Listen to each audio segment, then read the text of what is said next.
دوسرا سوال یہ تھا کہ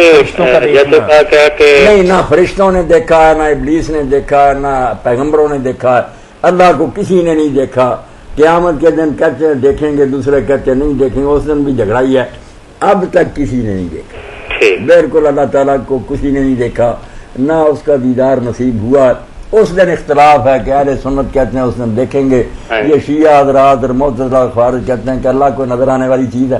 وہ کہیں چھپا بیٹھا ہے ہی نہیں نظر آنے والی، نظر کیا آئے گا، اس لیے اس دن کچھ اور بن جائے گا، وہ نہیں، انسانی طاقت ہی نہیں کہ اس کو دیکھ سکے۔ یہ کہتے ہیں کہ لا تدرک الابصار اس دنیا کے لیے، وہ کہتے ہیں کہاں لکھا؟ اللہ نے صاف کہا کہ آنکھیں نہیں اس کو پا سکتی، آنکھوں کے بس کی بات ہی نہیں کہ اس کو دیکھ سکے۔ اس لیے یہ جھگڑا جو ہے نا یہاں بھی ہے اور وہاں بھی چلتا رہے گا، باقی یہاں اتنا یقینی نہیں، اس دن چونکہ اس کے احکام، فرشتے، جنت، دوزخ، عدالت سب سامنے آ جائے گی، یقین پورا ہو جائے گا کہ جو نہیں مانتے جو باقی خدا کی بادشاہت قائم ہے۔ اہل سنت کہتے ہیں آنکھوں سے دیکھ لیں گے، وہ کہتے ہیں نہیں، سلطنت کے آثار جب سامنے آ جائیں گے شک جاتا رہے گا۔ بات جھگڑے کی ہے، اللہ ہے ایسا ہی جو کہتے ہیں دکھائی دے گا، ان سے بھی جب پوچھتے ہیں کس طرح دکھائی دے، کانوں پر ہاتھ رکھ دیا اہل سنت نے کہ توبہ توبہ ایسے نہیں جیسے تم ایک دوسرے کو دیکھ لے، ہم نہیں جانتے کیسے دیکھے، پلے کسی کے کچھ نہیں، اللہ جو ہوا،